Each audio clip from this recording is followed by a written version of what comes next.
people of Earth. Oh, my camera's messed up. I don't know. It kind of gives it like a spooky vibe. People of Earth. Happy Turkey Day,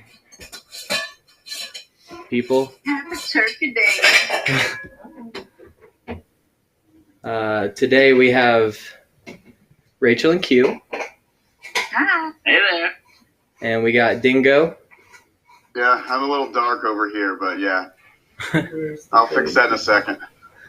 And per the usual, I got David and Neef with me too. And Logan's here too. They're off camera. They're over there. I'm gonna fix my camera now. A little adjusted to the side so I can, Before to freak out at any moment.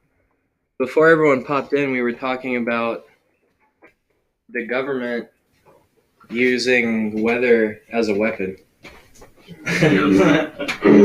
What were you telling me, David?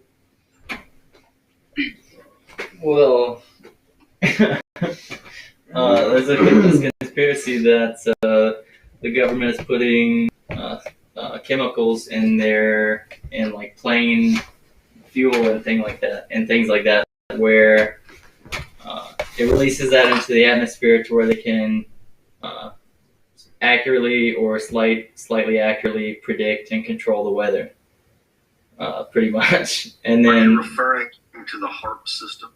I forget. That might be its name. I forget. I think Bill Gates endorsed it as well. Like he's affiliated with it. He's pretty much affiliated with everything. Yeah. And the implications of that is if they can eventually really accurately predict and control the weather, then there's obviously some. You can use that for war in all kinds of different situations as a very effective weapon. Potentially, could be the implications of that. I don't know if that's what they're doing with it, but you control a lot of things. You can control who's able to grow food. Yeah, that's true. You could send a typhoon somewhere. Yeah. You devastate. But I think it's that one of those things that it's very risky because that's the kind of stuff that if it jumps out of hand, it can be catastrophic. So you kind of wonder how much control they really have or could have, they try to do this stuff. Right, but if they don't now, then eventually they probably will as technology progresses. Right. If somebody thinks about it as a conspiracy theory, then that means somebody's thought about it as an idea. Yeah. That doesn't mean that eventually down the line, how many things that the military have now that 50 years ago was a conspiracy theory? Yeah. Yeah. It's pretty cool that we get to see a lot of the released documents and declassified stuff from the government that we weren't able to see or weren't privy to for a long time. Like after a while, I think Freedom of Information Act is part of that, if I remember right. Yeah, supposedly. Well, I mean, they gave us some stuff. I don't believe they gave us everything. It's supposed to be, I think, a 50-year or 30-year, something like that. Yeah. I know that the stealth bomber was declassified in the 80s. I remember when they brought it out, everybody was amazed by it. And that was a technology that we got from the Nazis. Nazis? Nazis. Whatever we know they have, they're so far advanced ahead of it. It's insane. Well, didn't we get NASA from the Nazis pretty much? Well, we got rockets.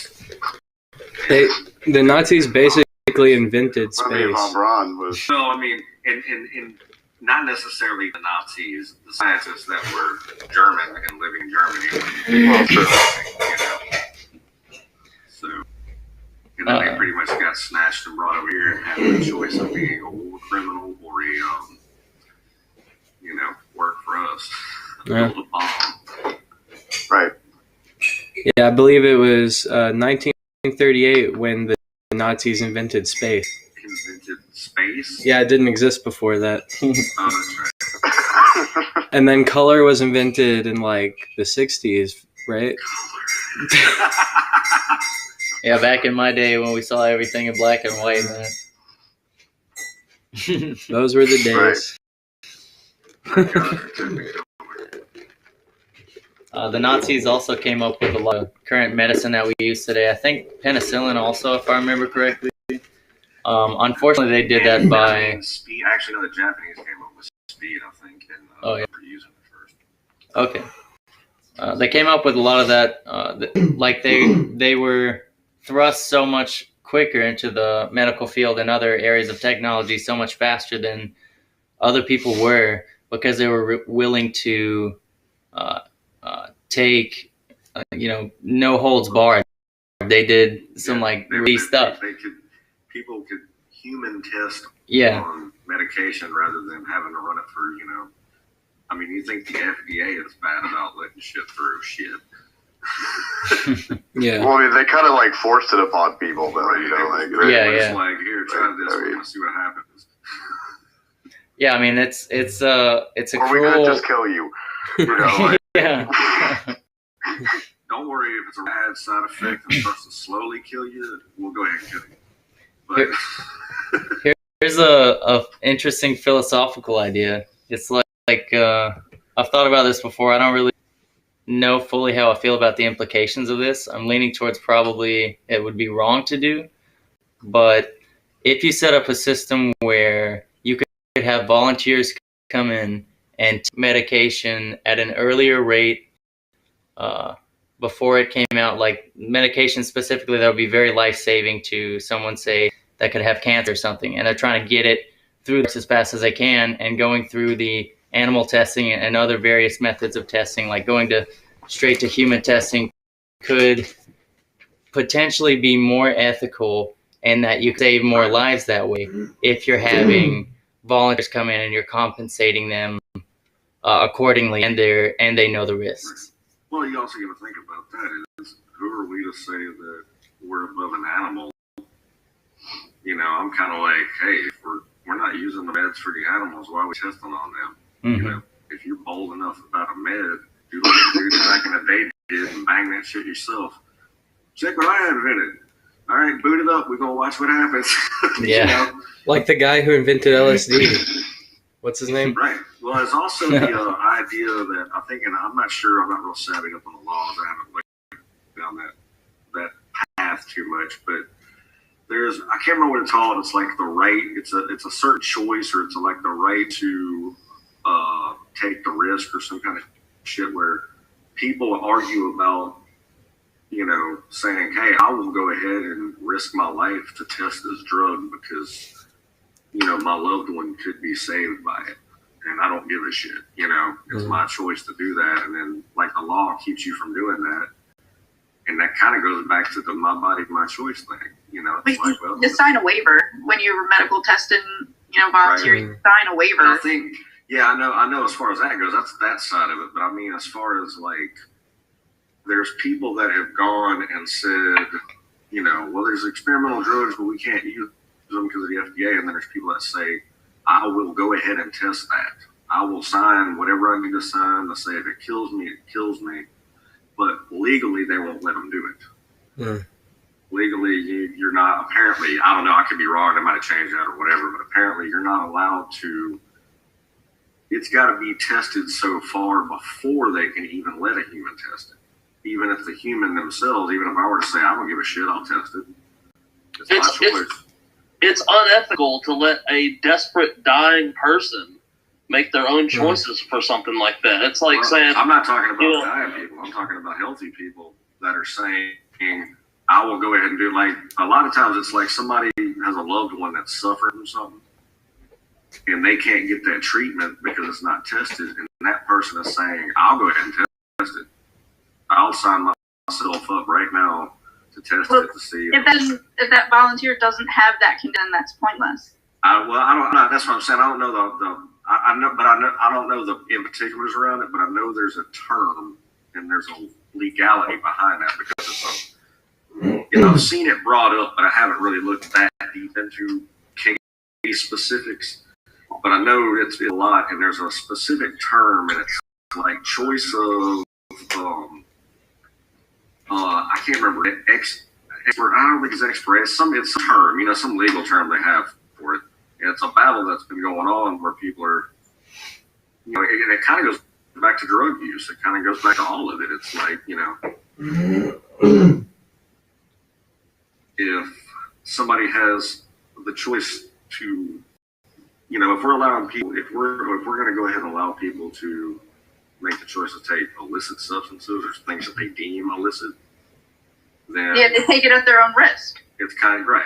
It's kind of the same thing with medical. Why does the pharmaceutical industry, who's poisoning the crap out of us, get to hide behind that law? So, hey, man, let me test that shit. I mean, I say why rhetorically. We all know why. It's because the system is corrupt as hell. You can't let the patients be the one that decides you can't let patients or random people be the ones to decide who gets to take the medicines. The doctors need to be the ones to decide who are the ones that are going to test these type of medicines and who aren't. There's always going to be some crazy crackpot saying, me, pick me. Right. There's always going to be some crazy crackpot there. Right. Now, let's back up to that and say, I volunteer as crazy who crackpot. decides who the doctor is? Because there's a lot course you do, crazy Alex. crackpot doctors that Drugs. people are arguing with right now. So you just back up the decision. If you say, well, we're going to let the doctors decide, who decides which doctor is correct?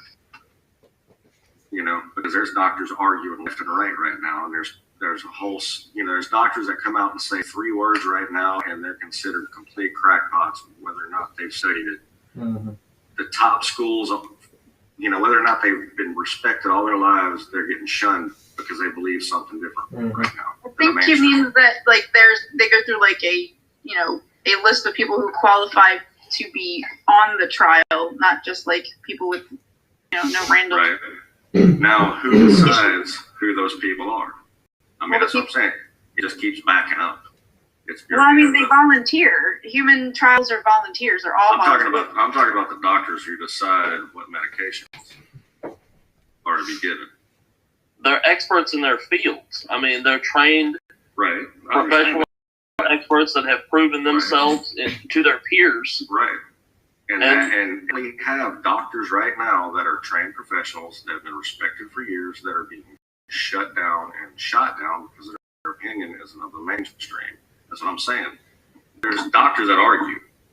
Who decides which doctor is correct? That's what I'm saying. It still goes back to the decision of another person.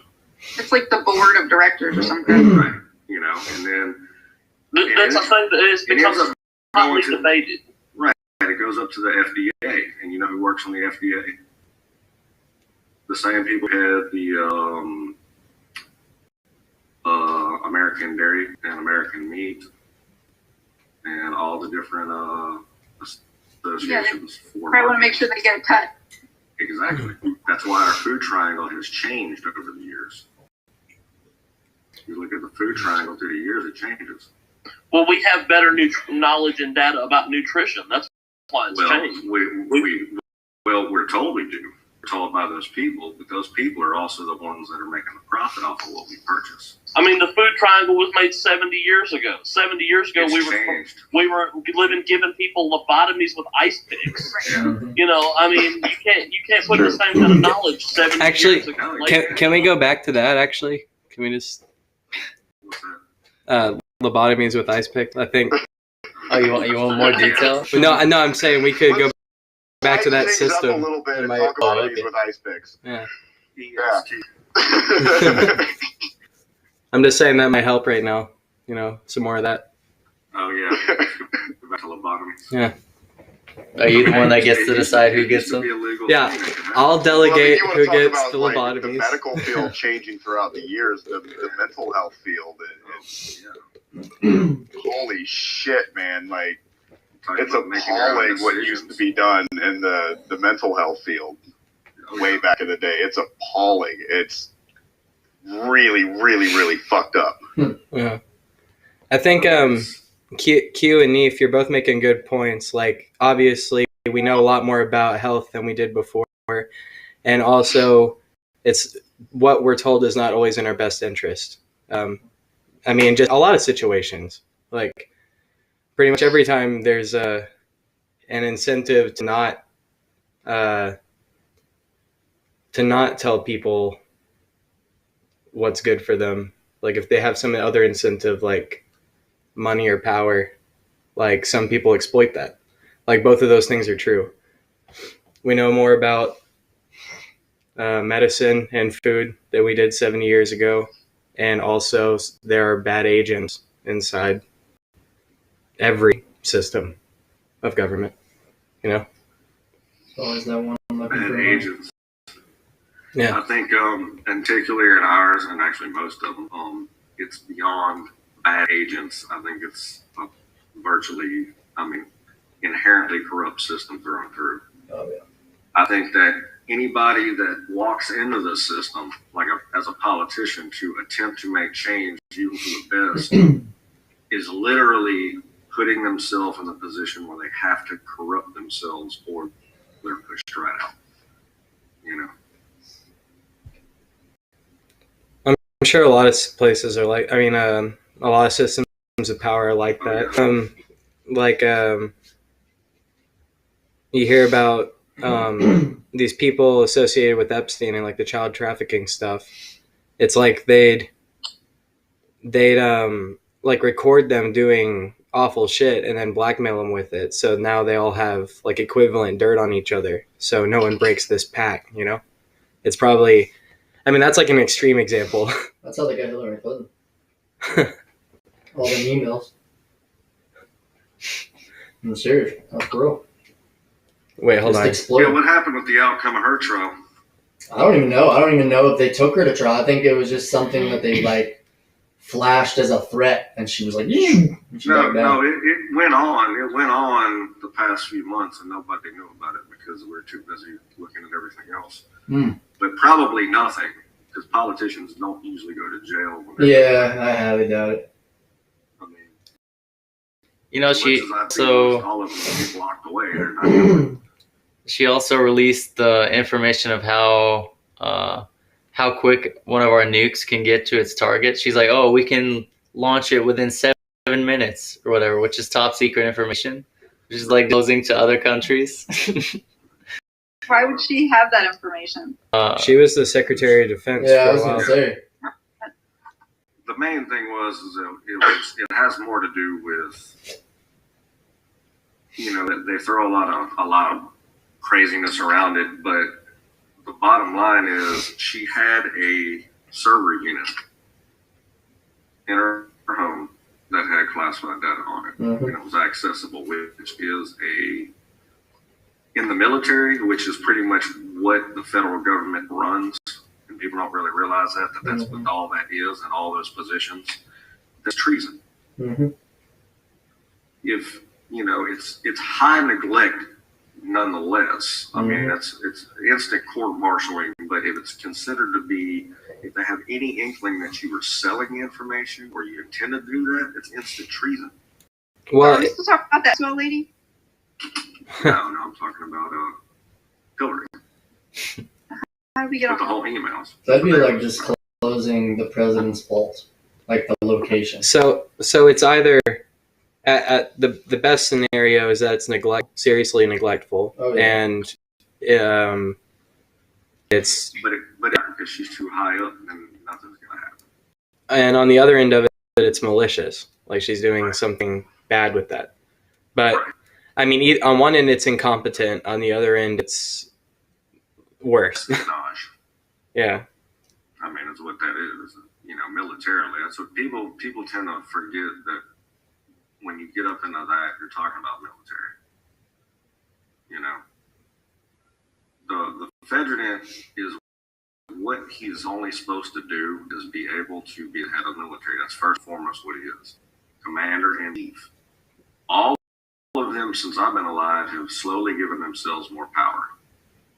Or feign the fact that they did, because they still don't really have the power they think they do, or people tend to them. They're a figurehead. there for us to blame or praise, you know. Mm-hmm. Yeah. Who ate turkey? I made fettuccine Alfredo. I got a funny story for you. Yeah, hit me.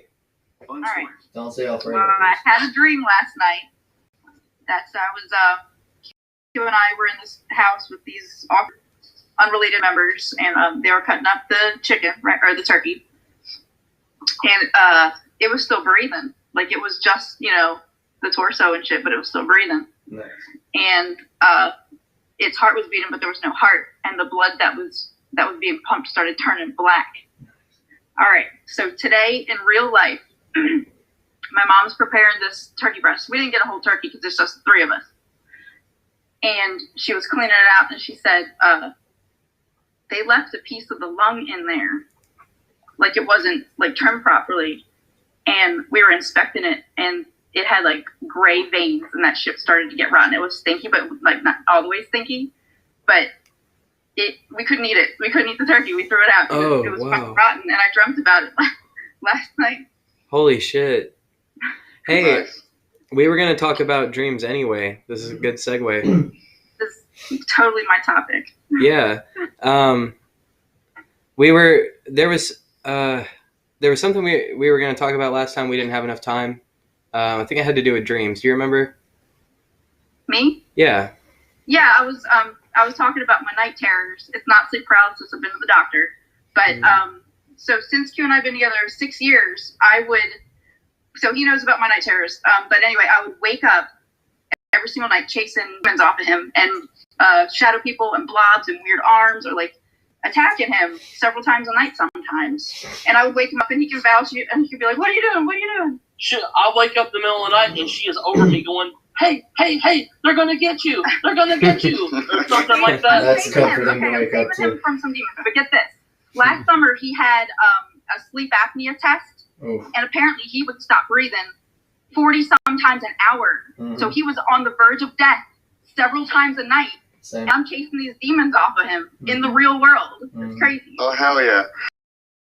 I have sleep And that's how apnea you too. dreams and real You world want to stuff. come over here? Come over here. Do you want to? Wow, yeah, that's crazy. You're saving him from the sleep demons. Apnea demons. Right. From the soul collectors. Yeah, The soul collectors. that is a huge thing. They say that people are, I've heard people really bad. It's kind of scary. You literally stop. You hear people just stop breathing. Yeah, it's For like, a second, and they start again. You're like sitting there looking like. yeah, I shake him to breathe several times. It was scary, you know. It was like one of my worst fears was waking up and finding him purple and gone, you know. But he's good. He's got a sleep apnea machine, and he sleeps all night long now, and I can have real dreams and not Yay. chase Nice. fuckers off the- So you don't really have dreams like that anymore? I will do, Okay. but not focused on Q's life or death situation. Okay. Do you like, so you don't wake him up anymore though? Like you just let him not sleep. Like that. Okay. There's been a couple of times where Rachel has woken up, jumped up from a prone position up to her feet on the bed, just jumped. I pointed at it and just went, there it is. I see it. I'm looking at it with my eyes. I can see it with my eyeballs. I'm looking at it. You see it? What is it? Look at it. It's right there. Like, there's nothing there. Go back to bed. She just goes, and lays back down. And within 10 seconds, she's snoring again. She's breathing real heavy. And sometimes I'll remember and explain it the next day, and sometimes I won't even know. But that's the waking dreams. I've had some pretty crazy dreams. It's just in 2006 there was a tsunami in Indonesia, and it killed something like, I don't know, 100,000 people or something like that. And months before that, I would dream of tsunamis and just being underwater in houses and towns, just underwater, and like the wave coming, and just like accepting the fact that death is about to happen to me, you know, crazy stuff like that. There, on the topic of tsunami, I got some information for you. You talk about conspiracies and stuff. There is a concept that has long been thought possible called the tsunami bomb. And people were thinking about it 50 or 60 years ago. And they just this past summer, our government has unclassified that Russia has tsunami bombs now. And what that is a bomb, a nuclear warhead that is 50 times bigger than anything that's ever actually been launched before. But if you put that 5 miles off of a city or something like that, off the coast of a country, you could basically make a tidal wave that is like 1,000 feet tall that could take out an entire seaboard. You know, take out several cities at a time instead of a nuclear weapon taking out one city. You could take out the entire East Coast, the entire West Coast. And the thing about these tsunami bombs that they've developed is that they fire and forget weapon. So they fire them off.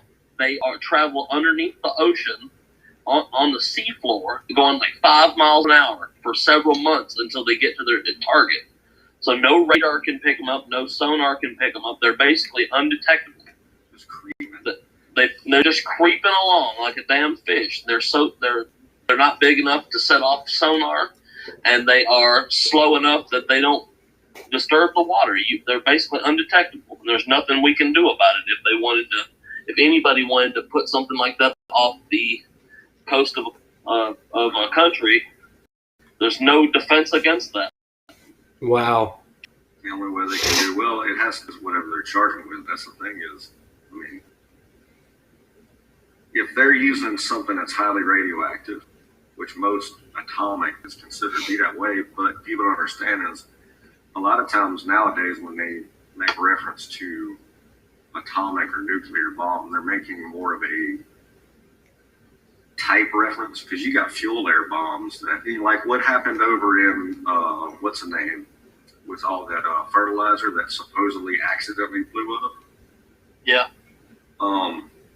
People were like, that was like a nuclear explosion. And yeah, it really had megatonnage. It reached the level of an explosion a small nuclear warhead would put off.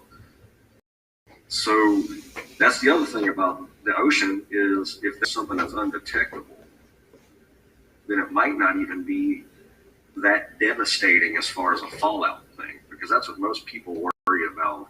It would be fallout. That's the thing. They say. Well, I mean, as far as radioactive fallout. Oh yeah, definitely, because that type of explosive, right? That type of fission explosive would basically send all that radiation into the water that would tsunami into cities. Now, the thing is with that is, that's how they can detect it, because they're using radioactive material. Most militaries aren't thinking about, or rather they are actually thinking about fallout and after effect, because if you got to destroy a damn city, you don't want it to be unusable land for the next 200 years. Maybe you do. Well, yeah. And also, what you're about to do to the ocean.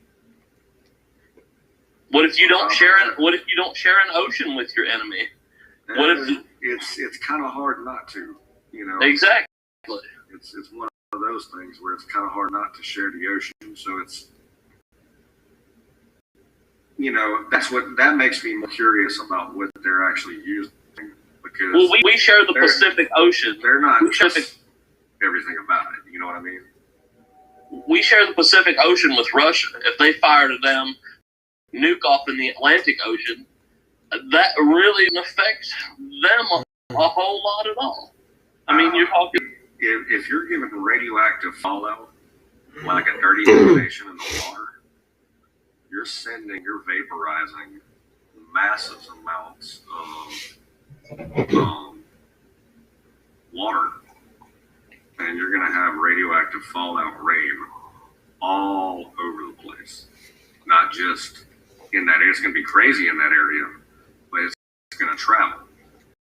That's dirty detonation and detonation.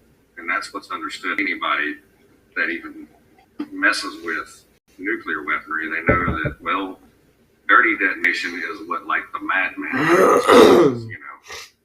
I'm not talking about what if they have this. I'm talking about this is something that's declassified that they've got. Well, they say it's a radioactive weapon that's made for maximum fallout. No, okay. I mean, that's what they've got. I'd heard about it being a tsunami bomb, but I didn't know that it was, I'd never read or anything that it was actually a nuclear. That's pretty crazy, man. So, okay, Yeah, so cool. So it chills my bones. Russia's got invisible underwater tsunami nukes. That's comforting. I mean, it's no less comforting than, you know, the Star Wars programming being shut down years ago. What? I mean, they got missiles that can go so fast that, you know. Who do you think about the size of China's army compared to our population. That's freaking scary. Well, they shut down the Star Wars programs because it was exorbitantly expensive and not that effective. And China doesn't have the means to transport that many people from China. Nobody was shooting, because nobody was, the Cold War was done, and nobody was worried about shooting each other. How long do you think before someone turns the moon into a Death Star?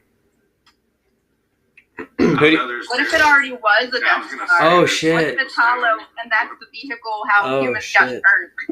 Yo, I heard. The dark side of the moon. I saw a clip of Buzz Aldrin on. Oh, I think I was telling you about this, Q. I saw a clip of Buzz Aldrin on InfoWars, Alex Jones' show, and he was talking about how there's an obelisk on one of Mars's moons, and he's like it's like the monolith in 2001: A Space Odyssey, and if we can get to it, it will give us information on what to do next. If you actually keep up with him, he has seriously become mentally infirm. Like this year, he's beat the crap out of like 3 people. This year, he told an 8-year-old girl on camera that we've never been to the moon. That guy's mental health is gone. Jesus. Joe Biden. Have you guys seen that new monolith they found in the Utah desert? It's an art installation. Yeah, some artist put it there. I mean, art things are supposed to be sanctioned by the government. It could totally be an art piece, but no one's taken credit for it yet. And if they did, then they installed it illegally. Banksy. Yeah. It's somebody. People, there's all kinds. If you go out into Moab, out in Utah, I used to live there. People do all kinds of art, kinds of shit out there, man. Yeah, I mean, it doesn't look very old. People try to set up rocks to be like Nazca lines and stuff like that. And it's totally illegal, but people still do it all the time. Yeah, what's more interesting to me is the actual really old, like monoliths and like old Egyptian architecture and megalithic architecture from like ancient Sumeria and things like that, which really leave a lot of questions for how they were able to construct those kinds of things with the technology that they were supposedly supposed to have at the time, and how there's so many similarities between the way they engineered their pieces around the stars or constellations or processions of those kind of things, and how all the megalithic architectures seem to be all what's the word? It had such a symmetry with each other, and they weren't supposed to have contact with each other. Supposedly, is what we're taught, anyways, during that time of the world. It just leaves a lot of questions open for, like the origin of humanity and like what we're actually taught. Aren't the Sumerians the ones that are talk about Tiamat? Planet X is the planet that they came from, a rogue planet, and it's in our sun's orbit by 25,000 years. Yeah, right. Well, I mean, that's somewhat relative. The Sumerians didn't like directly reference that. It's actually it's depicted in an author that really like proposed that idea. There was a book, Zachariah called Sitchin. Is Planet. that the Anunnaki? Yeah. Yeah. So that the planet came around, and they think that the theory is that either something happened on it, and it's not coming back, or if it comes back, it's dead now, empty. And I take it back. I take it back. Jump over. Or Tiamat. Slaves. Tiamat is okay. So our Milky Way, not the Milky Way. Sorry, our asteroid belt between is it between Mars and Jupiter, or is it between us and Mars? Anyway, so that planet called Tiamat was destroyed by a cosmic collision, and our asteroid belt is the Tiamat. So they may have had technology and had blown to Earth because they have really, or the asteroid belt. Right. Some people say that the planet, they knew that they were screwed, and so they jumped here when they knew they were coming around this way, and it was like their last chance to jump here, and we're pretty much the remnants of them before the planet got destroyed. And that would coincide with if there actually was a great flood, which is in the ancient Sumerian tablets as well. That a body of that mass passing so close to the Earth, like even the moon has such a great gravitational pull on the Earth's waters, and it's such a small body. If it was a whole planet, it's like it would probably pull all the water so high there would be great floods everywhere. And what if that's the asteroid that killed dinosaurs? Could be. It seems like there's been several great cataclysms and several resets of civilization and humanity. I mean, because our timeline is so wacky, we're not sure what is as old as it's supposed to be, or what is, it goes back to the thing. I mean, there's people that argue that carbon dating is bullshit. It's flawed. Yeah, and I didn't study archaeology. You know what I'm saying? So I can't, I know what two different archaeologists can tell me. And if they're arguing, then I'm going, I guess I got to just decide what I feel like is bullshit. Yeah. Mainstream archaeology really has a problem with like having an open mind with the origins of a lot of this stuff, or what. Well, that's anything. All science is even like that. There's mainstream science that's really arguable. That would explain why they found those metal pieces encased in coal from millions of years ago. That wheel thing, that archaeological dig where it's like this fin rotary thing. And they're saying that it was encased in just million-year-old strength. Oh, is that the Antikythera mechanism? What? Antikythera mechanism? I think that might be that one. I can't remember. There's a lot of different ones, like the batteries that were found, ancient batteries. Yeah. The whole idea that the pyramid itself is older than we think it is, and when it did exist, the Nile was running right next to it, and its aqueducts flowed, and it would have worked as a big power generator.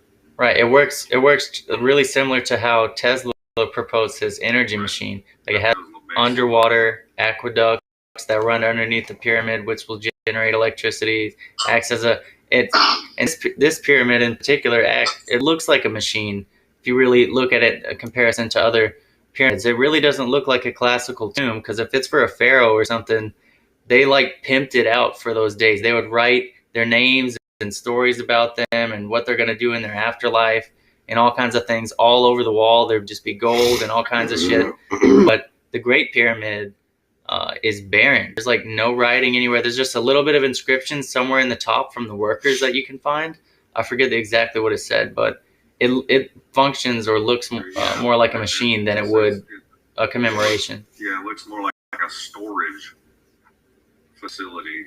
If it was anything that wasn't, if it was anything standard and not a big power generator, they said that it would probably be a storage facility way before it would be a tomb. That would be the most impractical storage facility ever created. Well, as far as a tomb too, it'd be like, but we all grew up, I grew up learning that, it was, the pharaoh had it built their entire lives from their birth. They were having this thing built for their tomb, to show their greatness. And just thinking about that, you're like, they just didn't, I don't know, they don't seem. Think about it like this: it's the Great Pyramid is the biggest damn pyramid in the world. It sticks out like a sore thumb. It was probably robbed. Well, it's actually not. It's not the biggest, but it's one of them. Or whatever, because they said the original stories. They talk about the Great Pyramid. It was covered in white marble and it had a golden peak. But one day when there was nobody there to defend it, over the years they basically took all that white marble and repurposed it, and that gold top didn't last very long at all. They're also pretty surprised has been replaced. The entire Sphinx head, the face of it is completely different. Oh, yeah. It actually used to be a lion, and it got broken. Oh, yeah. And recarved it. And it was would. below the Sphinx. You were talking about like water, the Nile running closer. Yeah. Back in those days, there's water damage. There's water erosion at the base of the Sphinx. All over the Sphinx with water erosion. Yeah. I mean, so yeah. As far as the place getting looted, we knew that happened because it sat there. But the idea that, well, I mean, if you look at the Egyptians, the ancient Egyptians, they were one of the greatest record keepers. They had, you can find, they would find in tombs, they found where they learned from, I think, the Mesopotamians, the writing, where they would have tags that they made for jars to itemize everything that they were getting buried with, you know. And these weren't pyramids, these were mountains. You know, that's why they tried to say those were, you know, the government out there never really wanted people messing with stuff. They kept it all hidden. So what you end up having is you get things like, I'm losing my train here. Did you guys see about the Bosnia pyramid? They discovered a pyramid in Bosnia. Oh wow. Where did we watch that? It's an hour-long episode. This guy could not get access from the government to go excavate the site. And when he finally got access, like it was decades or something like that, it's crazy how the outside of it is very similar. It's overgrown with trees and like, you know, wildlife and everything. But down in there, they found a slab. It was like a special, like the what it was made of, the metals, everything like that was a slab, and it had like amazing properties. You guys gotta check it out. I'm looking at it right now. Reminds me of. That's weird. It's also hidden in plain sight. They had these. They had these everywhere. China has pyramids that are hidden in plain sight, and no one. Like yeah, China's covering them up on purpose. They're planting new trees on old pyramids. Yeah, the foot of the Sphinx is known to have a cavity in it. The guy had a vision, but the government won't let anybody open it. And there is no, they did let them get a seismograph of it, and they found a cavity, but they won't let them open it and examine it. What I was saying was the record keeping is, you know, as great a records as they found writings where people were taking days off of work. You know, that's why they say slaves didn't build those pyramids. You know, because the Egyptians don't have any record found historically of any peoples that match up to what would be the Jews and the slaves that supposedly built the pyramids. Everything that they had built was done by architects and workers because they were a huge society. And you got to think about it now, you know, slaves were treated in any culture like field work, like oxen. You know what I mean? They weren't forced to do the very in particular. I mean, you're talking about the work of the pyramids and those ancient structures alone is still argued about how it got done. People have gone out and said, well, we've recreated how it got done, yada, yada. And there's still people that say, well, that's still good. Aliens probably helped them pick up the stones. You know, they don't get Stonehenge and say, well, stones from Stonehenge aren't anywhere on that continent. You know, they came from way far away, and they didn't have that technology. Nobody even knows who really put that up. It was giants. Yeah, so, I mean, you got that. You know, maybe the Egyptians, maybe there's still some giants around. I got an interesting question. Since we're on the subject of tomb raiding, how long do you have to wait to rob somebody's tomb before you're a grave robber, or two, you're an archaeologist. Like, if I went and dug up my grandma and sucked all the rings off her fingers and pawned them, I'm a grave robber. But if somebody's grandma died 2,000 years ago, I can dig that motherfucker up, and I'm Indiana Jones. Well, no, as long as it goes in a museum, it's okay. If it goes in a museum, it's fine. That's it, Dingo. If you're Yeah, some of them go to a museum, some of them are kept. To a museum, then you're It depends on who gives you the money for it. Exactly. Some of them might go, some of them will probably stay. I had an idea of riding the line like 500 years, so we just look up people in the 15th. You're out there camping out tomorrow, man. Right? They got permission from their authority to dig there, and you didn't get permission for digging up your grandma. So. It's my fucking grandma. Grandma may have given him permission, okay? Give grandma fine. a little credit. Yeah. You find out the statute of limitations on it. We'll be finding like dates. We'll be out there like, tomorrow, man. Midnight, y'all. Yeah. Midnight, we're in there. Man, I found a whole row of them that are the same. It'd be horrible. Yeah, but that's a good question. What's the number on it? I mean, Dingo's got the right answer. It's if it goes in a museum or not. Apparently. But like, where's the moral line though? Like, how old do they have to be in there? Like before you take their shit? Say a good couple weeks at least. And what bad spirits are you going to awaken? Right. A couple weeks. All right, a couple of weeks. That sounds good. I mean, everybody done mourning and shit, I wonder. You know what? We could probably get an answer, honestly, because I bet archaeology. We could look up the etymology of it. I bet archaeology has a number attached to it, doesn't it? If they're in a graveyard, then you're have to. probably not allowed to. Laws Like, really kind of even burial grounds, we're not allowed to look into. You can't burial grounds unless you like manipulate the system. This neighborhood I grew up in, I watched it happen.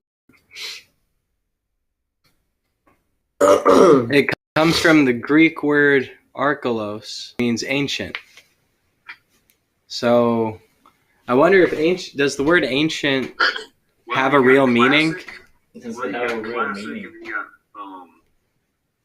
antique, which is 100 years, I think. That- Yeah, the grandma you're going to go steal the grave is ancient. One of the, I think ancient's. Hold on, is ancient a measurement, or is that just kind of like a figure of It's an speech? arbitrary term. Okay. the oldest song in the world, one of the oldest songs in the world, was an ancient Sumerian song that was written down in the tablet, and it's talking about the ancient times of old. Yeah. It's like, man, how far back does it go? How far back does it really The go? oldest You songs see talk shit about like that the- in Egyptian stuff as well. The Egyptians talk about the time of old, the ancient times. And you're Yeah. like, fuck, man, how far back? 100 years old? Because everybody knows Really? the old shit was the best. I don't believe that. No matter how far back you go, everybody's like, man, they don't do shit like they used to. Said 100 years is what it takes to be ancient. I don't believe that.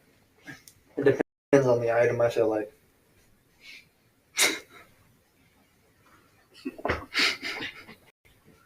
Bill. Veil. For keyboard earlier. So I got on the weird side of YouTube, Again. and I stumbled across this like hour and a half long video called SpongeBob Oh, I SquarePants: saw it. The Skin Theory. And I hovered over it, and I was like, huh, what's this? And I clicked it. There's a group of people out there that, Am I going to lose brain cells from hearing this? Probably. I mean, yeah. All right, I just want to be for it.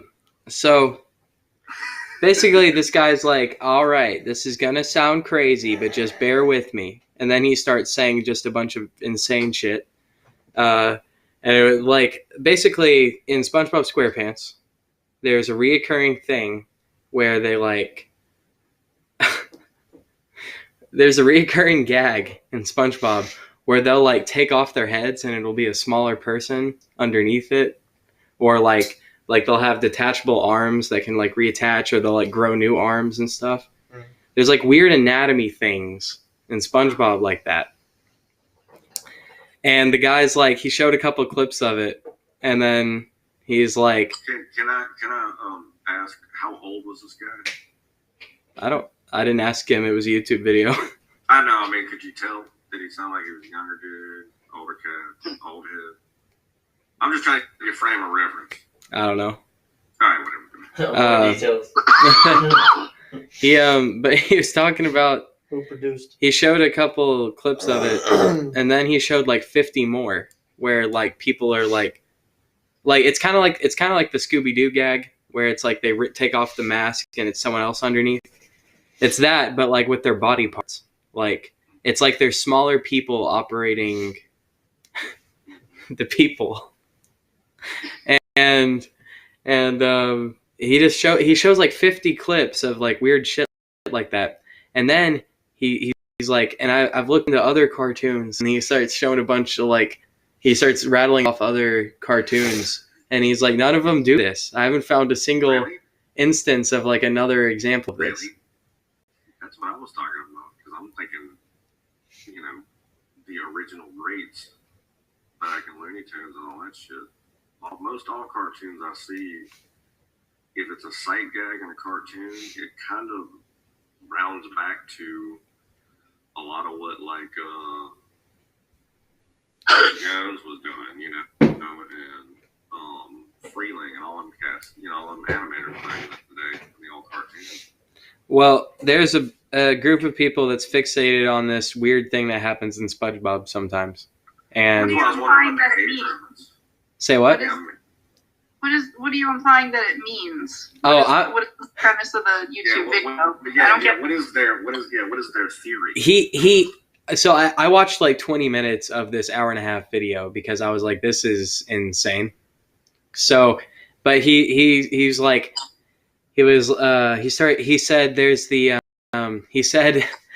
skin theory is not a singular theory, but a group of sub theories underneath skin theory. And then he's like, there's the mass hysteria theory people. And then he's like, basically, he's like, I'm just going to get into this briefly. I'll explain more later. This is going to sound insane, but just bear with me. And basically, it was some kind of plot to like control the masses, I guess, through SpongeBob. So in SpongeBob.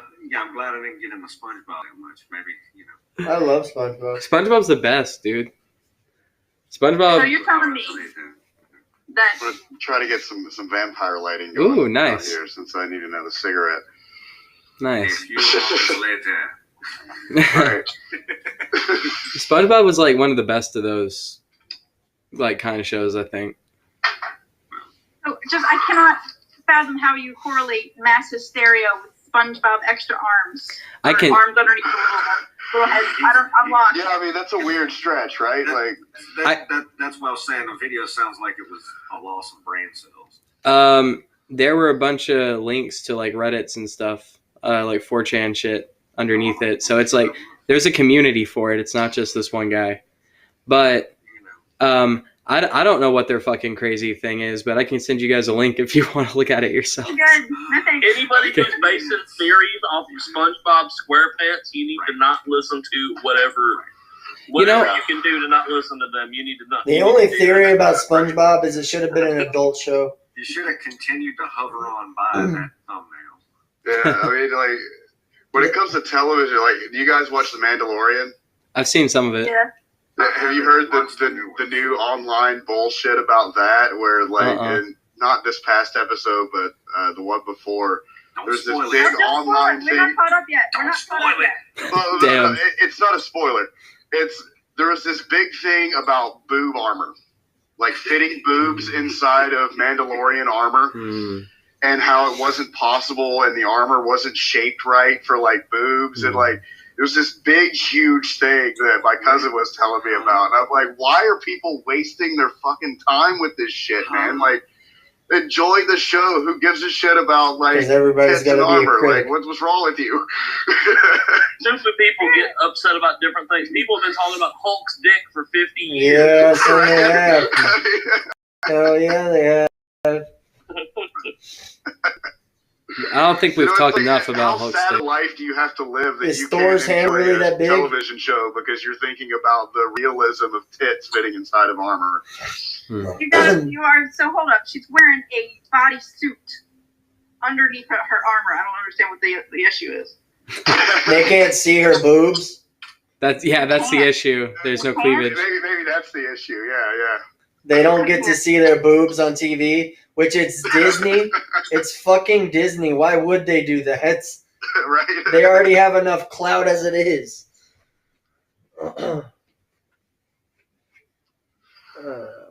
People make stupid shit up But, you know, For sure. 100%. for no reason. Would say it again. if you don't have anything interesting to say, Then don't say it at all. Always just complain about some shit. Right. You know, now. That's the new millennium. The old generation's like, if you ain't got nothing good to say, don't say it. The new millennium's like, if I ain't got something that nobody wants to hear, I'm gonna definitely say it. Right. Right? You don't have anything smart to say. You know, My speak opinion. louder. What's really smart about this millennium? Let's really get to it.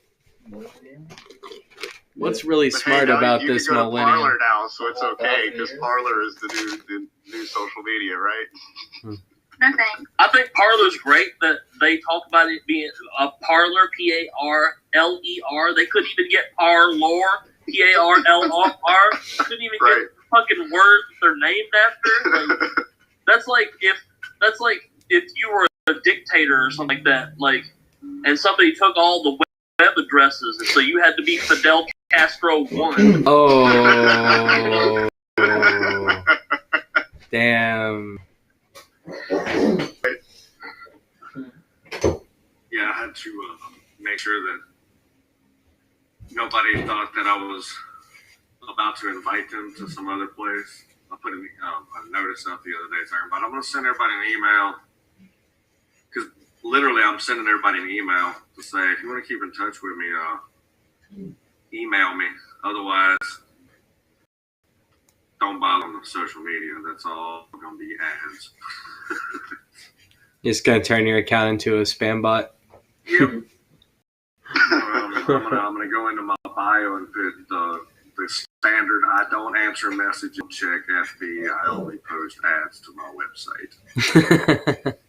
You know, it's a waste of my time right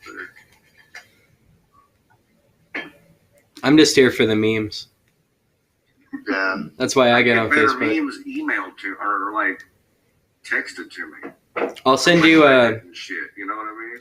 Next time I need to get in touch with you, I'll just send you a messenger, Raven. I'll just say "fly true," and then Godspeed, and then You're the ravens, the memes. Yeah. Now, you can't use carrier pigeon for memes. You have to use a raven. Yeah, right. It's make it on like papyrus. It's like rolled up. Yeah. It's just you unroll it. It's just a picture of Pepe. It's got like the wax seal on it. And everything. No, when I put my tower, my antenna up on that roof, I'm going back to CB. I'm being doing shortwave. Q. I saw this meme, and it was Egyptian hieroglyphics, okay? And they were real hieroglyphics though. Or hieroglyphs? Anyway. Hieroglyphs. Okay. Yeah. And it's to me very clearly looks like a guy sitting at a computer. Have you seen the helicopter and spaceship one? There's one that looks straight up like a helicopter and a spaceship. Oh shit. There's another one that looks like a giant light bulb. Huh. And with like wires and machine, and it's hooked up to a machine. In that temple, I've seen that one. which is one of the oldest temples, it shows these guys holding up this giant bowl with a snake, like representing the coil. And he overturned this rock and took pictures of it and a video of it. And it shows the pillars, which hold up the building, the huge pillars, if you look under this rock, it has the same pillar touching that pillar that goes beneath. So you could tell that it goes much lower. There's a second level that's lower, at least a second level, that they're not releasing anything to the public about. And then they contested that to the, I forgot the guy's name. He's like the executive guy over over everything in Egypt, like all the ancient sites. And they're not releasing any press about it. They're just denying them. That seems to be a recurring theme with a lot of different ancient sites for some reason. People are just like... Since we're on the topic of Egypt, are you familiar? I believe it's the Temple Luxor. That sounds familiar. It's in the shape of a human body. Oh, with the... There's legs, there's a midsection, there's a head, there's arms. What's it called, Dingo? It's the Temple in Luxor. Temple. I believe, if I remember correctly, if my memory serves me correct, in the head of the temple, where the pineal gland would be located, is where they would take their concoctions. They found the residue. Yes, there was a specific room there, and the head was divided into two hemispheres. The heart chamber in the very center was divided into 4 rooms, and the inscriptions on the walls in each part of the body are an explanation of the body and procedures, surgical procedures, science museum, meditation procedures, all these crazy things dealing with those very specific points in the body. Damn. That sounds like some Cumberland site where y'all would know it as Adventure, but that sounds like some science museum, like kids stuff. You know, you go to the kids science museum and they got you're walking through and you're like, except this was several thousand years old, and not just for the kids, right? They like in the brain section, they have one of the first recorded brain surgery procedures where it shows them with a metal, like a spike type of thing and a hammer and cracking a skull open and wow, like how to do it properly. That's crazy. By their standards back then, of course. So, okay. So there's a hieroglyph, and it looks very much like a guy sitting at a computer, and there's something going on, like on the computer. Share your screen. There are several spacemen hieroglyphs. Yeah, I guess I could look it up. Too. I'll find it real quick. Share my screen. If none of y'all know this already, all of y'all motherfuckers are fucking mentally ill. I'm well aware. I'm telling you, I used to think all kinds of crazy shit. They put me on antipsychotics, and now I just kind of want to chill, and I don't believe in all that crazy shit anymore. I think about aliens and demonic spirits and shit, fucking haunting me and shit. They give me a shot in the arm once a month. I feel right as rain. Now I just kind of have a little bit of a problem getting up on her every now and then. But I feel like it's a great trade-off. Take care of you. How much time I wasted looking up conspiracy theories and stupid boys. It's just hours a day that I could have had back learning a skill or do anything. You could just jack off and well, I mean, that's the Q. You're gonna love this. I don't tend to. You're gonna love this, Q. It's time looking up that stuff. I spend hours a day doing this weird shit. You know. Q. It's entertaining. You know, I get on and talk about. Can you see that? Things. Oh my god. That's crazy. That is hilarious. Keck lives on. Oh, have you guys seen the ancient city of Petra? It's this giant city that's carved into rock. It's carved into this huge canyon. He's not looking at a computer. He's looking at somebody with a hood over their head. I can see that too. I can see that. Yeah. It's definitely not a computer. I mean, hieroglyphs are all, like up to interpretation, Spaceman. Yeah. It looks less like a computer than I remember it looking like. I'll say that. I don't know. The Egyptians talked about sky people, like all Aboriginal peoples talk about sky people. Like, if you're talking aliens and shit, like. Also a meme. Yeah. Yeah, that was also a Pepe meme. So And there's one of those things you're supposed to go, ha, ha, ha, ha, ha, ha. That's freaking hilarious. We'll get over that. What was it? Somebody, the quote, well, actually is what murders fucking comedy. There's a bunch of statues like this and carvings. Can you show that on the camera for everyone else? Kind of like Futurama. Just hold it up to Y'all the ever camera. watch Futurama? When, they go to the planet that's basically like ancient Egypt. And Bender's on the prophecy. And Bender ends up ruling because he's etched into the... I think I did see that one. Yeah, well, he beat his head into the side of the wall. Right. Yeah, that's But that's also, that show was made by the same dude who made The Simpsons, which is a show that has really gotten prophesized a whole lot of shit really eerily on some cases. The Simpsons. I have seen the amount of Simpsons prediction things online before. Just simple predictions of stuff, saying things like this would be happening in this year is not even as weird as like the scene being identical, like the elevator scene with Trump. Scene, Yeah, I've seen that. Trump going down and the dude drops the sign, and it's like that dude had to have seen it and known that was going to happen and ran there with the sign just so he could make sure that shit happened. Because I'm going, well, if all presidents take a certain inaugural walk and do a certain thing, somebody could kind of predict, and that's probably what he wrote in. Here's him going down the escalator. That normally happens. And the press is normally doing that. But for the certain little things to be directly, I don't know, maybe we can start looking at movies that are like in the year 2021 and then figuring out the date and then going and trying to like recreate the scene just to free people, Well, I mean, the fun thing about a prophecy is that you put it out into the world and people do see it, it's so at least on a subconscious level, when you put something out like that, it's bound to happen eventually mathematically. Right. It has a subliminal effect. Yeah. Right.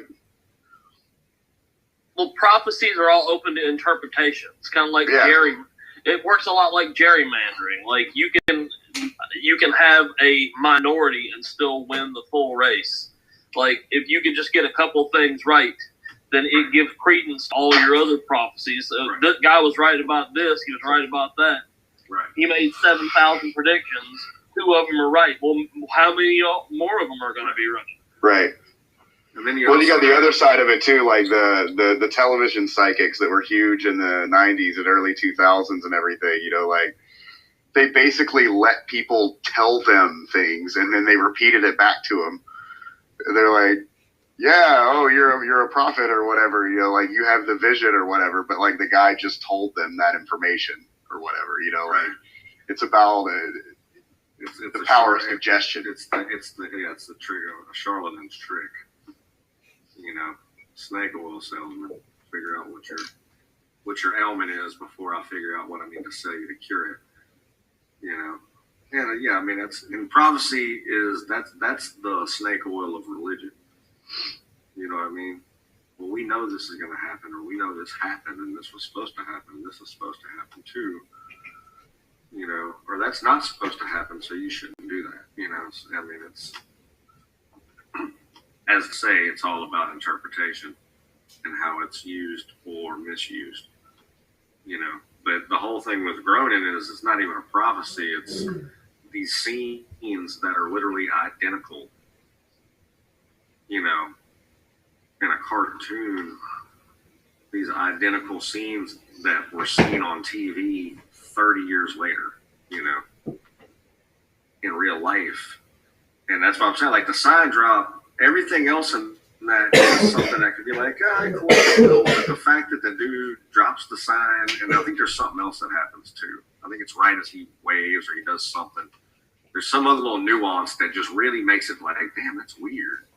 You know, it's almost like somebody had to go run and do it, you know? Right, that's what I mean. Like, you put that out there, then somebody's bound to do it, you know? Yeah, like, oh, man. Do it for the memes. And that's just as believable. I mean, that's technically even more believable than it being a prophetic thing that Gronin just had drawn into a cartoon 30 some odd years ago, you know? Yeah. I need to quit saying that because it reminds me how freaking old I am. I remember when The Simpsons was a Tracy Ullman side sketch. Me too. You know, and that was a brand new show. I only had 2 channels back then. Oh, this wasn't even on cable because we didn't have cable either. This was Fox was. Yeah, I didn't have Fox. I lived out in the boonies. We couldn't pick up Fox. Fox became that was like 17, which was the lower end, you know, and so y'all it probably didn't reach out there. Yeah, we had Fox Channel 8 and Channel 4, 2 kind of sort of picked up. It was like one of those kind of things. But Fox started off being to Channel 30 here in Nashville, and then it went to 17 and hung on 17. I guess probably still is if they still even have a standard call number. But then 30 ended up being the other kind of offshot one. But that was way back. I mean, yeah, craziness. But nothing like the old classics. Speaking of cartoons and old ones. I mean, the Roadrunner and Coyote is prophetic as hell to me. Go on.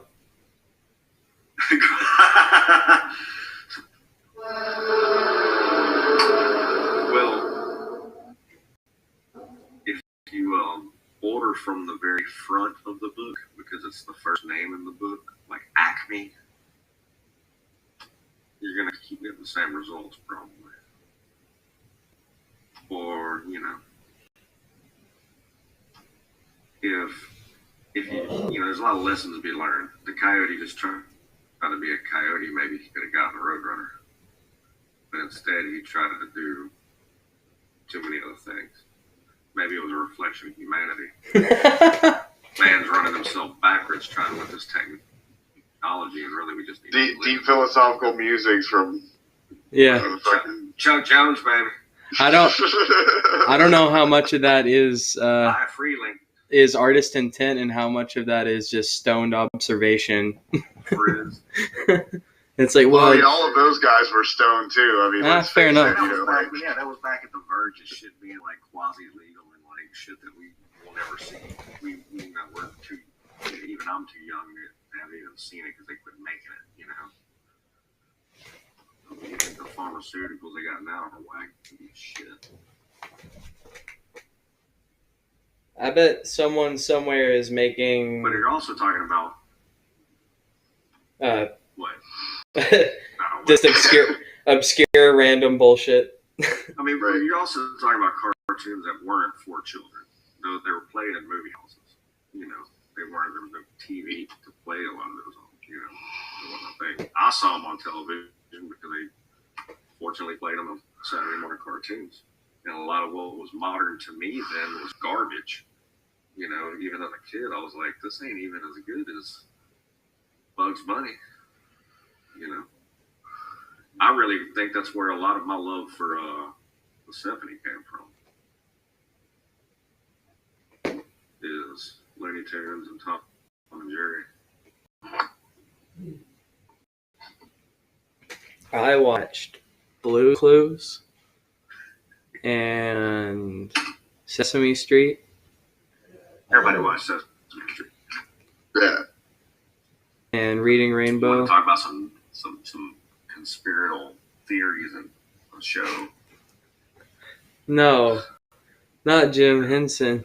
He didn't do anything wrong. Well, you know, Henson designed the characters and everything. That really wasn't like a Henson show. Oh, Muppets now.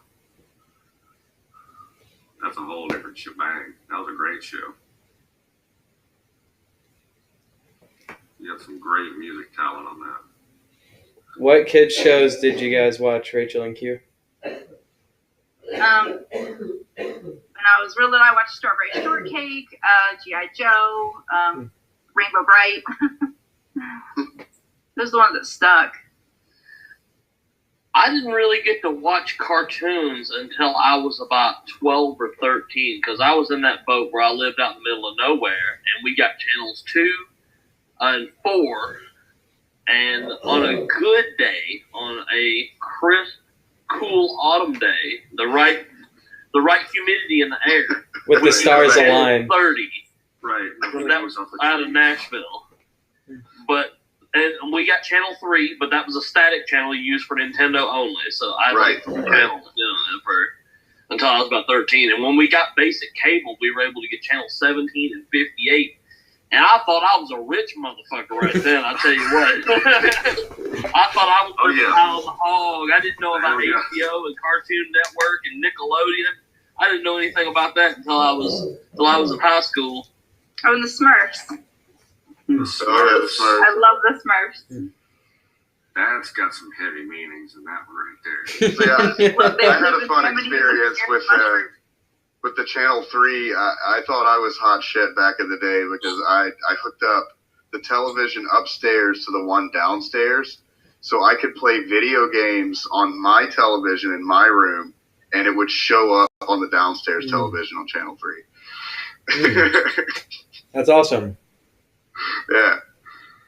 So you didn't really get any like rewiring the house for no reason and shit just because I could. So you didn't really get to watch any cartoons when you were a kid then, Dingo? Yeah. I mean, like I said, we had a few channels, and that got better. I think I was like 10 or 11 maybe when we got a couple of more channels, but definitely a lot of Sesame Street, Lamb Chop,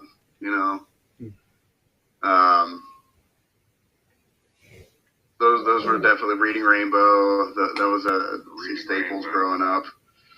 G.I. Joe. I watched that. But, like, my grandmother had cable, so I got to watch like more stuff when I went to go visit her. I remember watching like the early Disney Channel stuff and the early Nickelodeon stuff, and I got to do that when I went to my grandmother's. But did y'all ever see Gumby? Yeah. Gumby. Oh yeah. They started replaying it at some point, and there was they rehashed it at some point, and then they were replaying it, and a lot of the stuff that I remembered come out, I couldn't remember whether or not it was an older. I mean, other than obviously Looney Tunes and stuff like that, I knew was old, but some of the stuff I couldn't tell if it was like an old one and re-showing, or it was a rehash of an old one that I'd seen, But I remember watching the original Teenage Mutant Ninja Turtles. Oh yeah. I watched that. They just redid that one again. I think it's the 5th rendition of it. The last one they had was a Nickelodeon one that my boy was watching, and that one actually was really good. And now they got another one. The newer ones look more similar, like more similar like Cartoon Network style. A lot of their modern style cartoons are starting to look that semi-samurai jack kind of style. Speaking of kids, I've got to mention this. So, Animaniacs was recently redone. Yeah, you said that was good. I'm a little nervous about it. Yeah, the original was great. I watched that when I was growing up. Once we actually, had availability to those kinds of things. I was already a teenager and I was still watching that shit. Yeah, I mean, no, yeah, it was great. But, you know, like, I'm watching the new ones with my kid last Friday, right? And I'm, like, halfway paying attention. We're eating, you know, like, filet mignon and everything because that's her favorite dish. And, you know, I'm, like, cutting my steak. And then I hear the line, oh, yeah, I forgot. Today's a macro dose day, not a micro dose day. And I'm like, what? Did they just say that on Animaniacs? What? What? Holy shit. Whoa. Awesome. Well, okay. Yes. So definitely one for the kids and the parents. Right on. New Animaniacs is legit. Right? Good old Warner Brothers.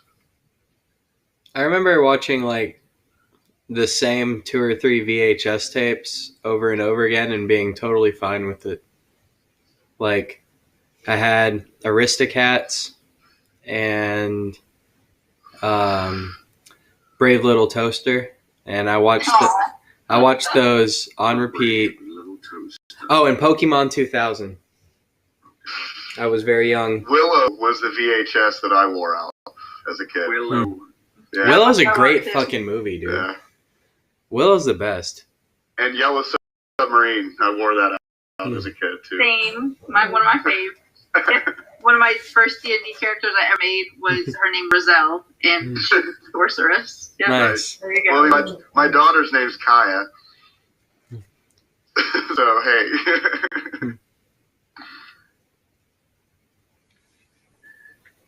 Years ago, my Aunt Kristen bought me, basically, I was 7 or 8 years old. She bought me every episode that there was at the time of Ren and Stimpy. Oh, nice. And I watched Ren and Stimpy in abject fear and that my mama would walk in at the wrong time. Mm-hmm. And going back now, they got Ren and Stimpy is not that bad. Like, but They rehashed them at some point, and the original writer was gone, and they ended up just not all being the same. If I'm correct, it was a different station picked up. It was traumatizing at that time, though. Like that was like the booger collection and like all the fucking like peeling the skin off the fucking scalp and like weird shit, man. But I was like I said, I was here when that came out, and so you know, it was borderline. We were wondering why that wasn't on liquid television, you know. And liquid television, if you remember, was MTV's. That's where Beavis and Butthead came from. That's where Eon Flux, the mask, the head, yeah. And Simple and Ollie. Yeah, all that stuff. And I remember, you know, kind of thinking, damn, this is really borderline liquid television shit, you know, because I remember somebody down the street turned me on to it, and VHS taped it so I could see it because we didn't have cable at my house. You know, my old man got cable after I grew up, you know what I mean, or after he retired. He never got cable for us. So, you know, and we had a VHS player growing up, but I remember like getting it. You know, I remember like, oh, wow, VHS, and go up and rent movies and stuff. And I mean, there was a couple of comedy movies I remember watching all the time that we managed to buy, but I don't recall I never really had. Kitty, get your butt out of the truck. A collection of Disney movies or specific kids movies that I watched, you know, because it just wasn't. VHS really wasn't happening on that level at the time, you know. It really wasn't. You know, dime a dozen, you know, kind of thing. I get you. But I did watch a lot of, now I won't say adult comedy, but it wasn't kids comedy, you know what I mean? Just like comedies, you know, Steve Martin and shit like that, you know, back in the 80s. As a kid watching, I think it was from my sense of humor, my probably too early developed sense of humor. I also watched Duckman at a young age, so. You guys remember Duckman? That's before your time out. It was Jason Alexander. I think USA is who first put it out, or maybe Comedy Central. That's right, USA. That's right, USA. It was USA because that's what well, no, because there was and there was no, that wasn't on USA. But yeah, that's right. It was on USA. Yeah, he was a very, very anxiety-ridden, depressed, And crude. private detective. Yeah, very crude. Very crude. Great. And then there was that was around that time when like The Simpsons was hitting big and everything because there was other networks trying to compete with adult comedy cartoons. Like The Critic, that was I think that was on like Channel 4 or something. Yeah. It was on mainstream. It was on prime time for a minute. That was John Lovitz. That was pretty good. That was a pretty good show.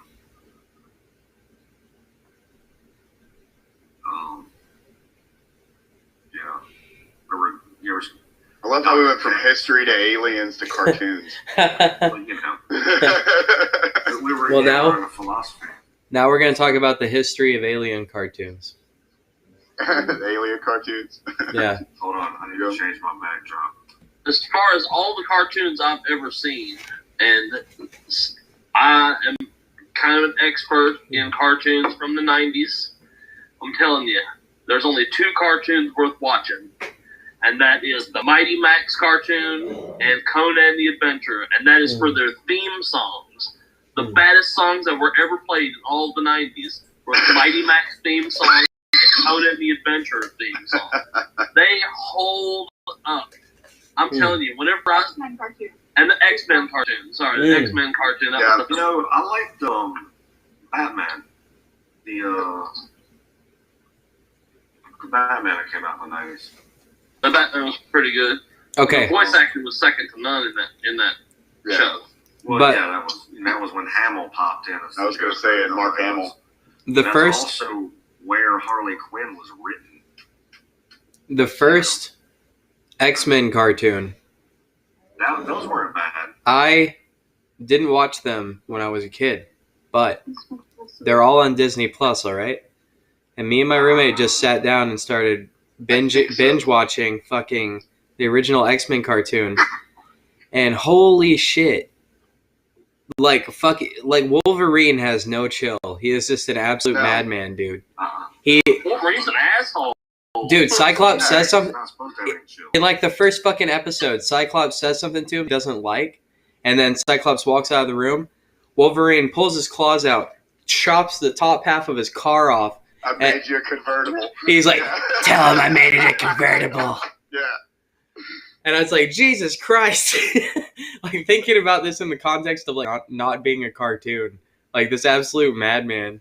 Right. I'm rewatching X-Men on Hulu right now, or on Disney Plus. Yeah, yeah. And if 9-year-old me was able to know that 33-year-old watch every episode of X-Men animated series that he wanted to at any time, he wouldn't believe me. Like, Right. he's the coolest guy ever. Sweet Jesus, no way. Me one day. Right. That's how I feel about anime. I mean, when I was coming up, I remember when G.I. Joe was out, Robotech came out in America for about a week, and it got pulled off the air because they didn't realize that it had like mortifying death in it, And G.I. Joe, nobody died.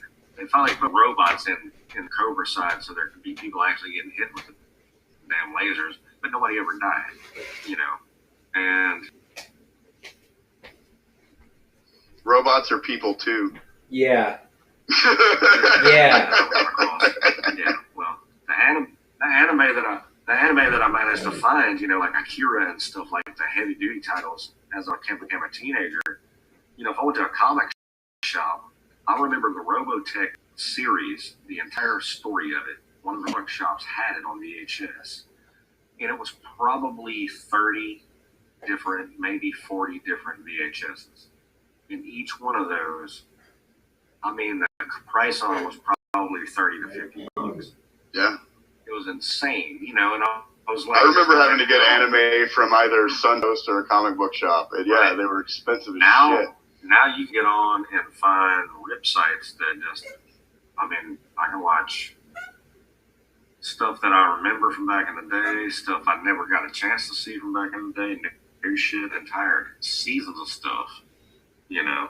I remember at one time I paid $500 for every episode of Star Trek Next Generation on VHS. Holy shit. And that was like 2 Rubbermaid totes full of VHS. Right. You know? Yeah. Like there's 8 seasons of that show. There's 23 episodes. You can only fit 2 episodes on a VHS. I think it was like 40 or 50 VHSs. Yeah. And now it's what, like $6 a month? Yeah. But I mean, that's the thing. At the time, that was a deal. Right. You know, Yeah. You're like, fuck yeah, dude. Actually, it wasn't that much of a deal because DVDs had come out by then, and I did not know what a DVD was. Right. I didn't start really using computers till it was 2010. Like, when I joined the Air Force, my folks are kind of fundamentalist and kind of crazy. Yeah, very crazy. And wouldn't let me use the computer because they thought that there was demons in the computer. I'd get possessed or some shit like that. Oh, There is. And Internet. I mean, they were when I wrong. joined the Air Force, I had to end up going to my first job in the Air Force. They signed me up for computer networking, and I was like, "They'll just teach me how to use computers." Well, I went through Linux Principles, which that was the first course. I passed that with flying colors. But the next course happened to be computer networking. That was actually the meat of learning the job itself about computer networks. And when they sat us down next to a computer, said, "Everybody turn your computer on and go to this file and do this." And I didn't even know how to turn the damn thing on. Like, I didn't even know what the button was, what the mouse moved. I was thinking computers like Star Trek, like you push them on a computer panel. You know, I was kind of a super sheltered Luddite. And when they set me down in front of an actual computer that had a mouse, I said, "I don't know how to use this, and I don't know what to do." And the instructor asked around. He says, "What's everybody's experience with computers?" And there was several people in there that had bachelors in computer engineering. People that were proficient in C+ and C, different languages. And they said, "What's your experience, Airman Coyle?" And I said, "Well, I watched a kid get killed by dysentery in Oregon Trail when I was in 3rd grade." Holy shit. yeah. Damn. So they made me aircraft maintenance. They didn't even let me take the course. They said, "You don't even have a chance. You're not even computer literate." Which I thought it was supposed to be self-explanatory. You just push buttons on a screen. You know, I didn't know anything about computers at the time. But I had to take a computer literacy course for like 6 months with a bunch of old people about how to double click and set up an email account and how to right click and all. That's awesome. No, that sucks. I was the person in there by like 40 years. I mean, there's some basic stuff that kids aren't even taught now, you know? Person. And, you know, I mean, but the reason is, I mean, it's because technology and the field and the market of it is such that, I was telling somebody the other day, you remember when flash drives came out and we could fit a gig on them? And everybody's like, "Oh my God, freaking gig." Now you can get like 128, you know. But the price for 128 is what it was for 1 gig all those years ago. And they don't even make 1 gig anymore. You get like 20 gigs, a pack of 20 gigs for like $5 or some shit, you know, because it's. But what people don't understand is back when they putting out those 1 gigs, they already had the 128 gigs. The technology didn't just happen. They didn't just go, "Oh, hey, check this out. We just figured this out. Here you go." No, a way to sell that to you. The technology they have is not worth selling directly out if it's that far advanced. Well, it has to be affordable to create. Well, it's kind of the same way electronic companies in particular, that's a good example. I mean, there's other companies that do it too, but manufacturing companies have a research and development department, they have a design department, but they also have they have different terms for it. They have it's like a quality something. They always get these little weird terms for it. What those people do is they lay a design in that will fail as soon after the warranty goes out as humanly possible. They have to buy another one. Right, and people are like, oh, that sounds like it'd be a funny thing, and that's wrong. It is the truth. There are people, they're parts of a corporation that do that. When they're designing this, they send a design down, they say, okay, cool, this works. We want to put a 2-year warranty on it. Make sure this thing dies in 2 years and a day. And they're so good at technology, that's why people are like, I can't believe this thing died right after my warranty went out. It's like, yeah, I can. It's called planned obsolescence. That's it. That's one of them. Did you hear about Maytag almost went out of business when they first started? Maytag? Did you hear about Maytag almost went out of business shortly after they started because they made their shit to last? Uh-huh. And so, they sold all these units and they never broke down. And it was kind of like, okay, we don't have anything to sell anymore because we made it too good. The Slant 6 by Dodge, Mopar without the Slant 6 motor. And what they did is they designed the motor and flipped it to where the pistons were working with gravity. And it dropped the wear and tear ratio by 80%. And nobody ever had to fix these things. And they were workhorses. And they literally got told, stop making those. Nobody's getting repair work. Nobody's got to ever go buy any parts or buy anything. I mean, they're too good. And they literally, they don't make them no more. You ever find a Slant 6, grab it, rebuild it, the thing will run forever. You know? I mean, every car has a limited thing about it, and it's got its own little quirk.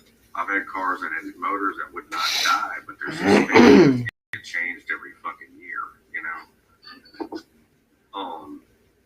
Transmissions in some cars, you know, motors, parts of motors and stuff. I mean, it's set up that way.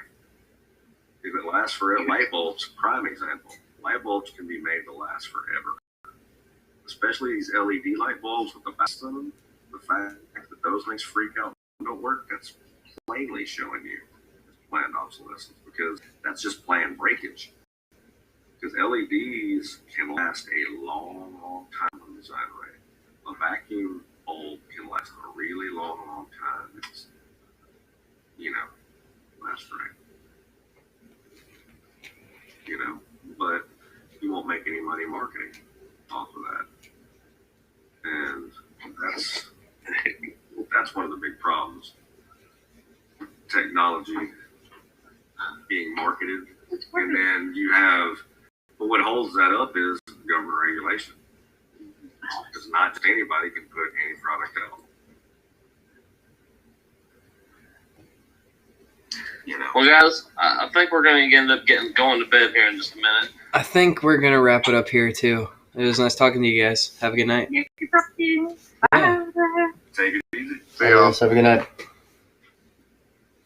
Take you later.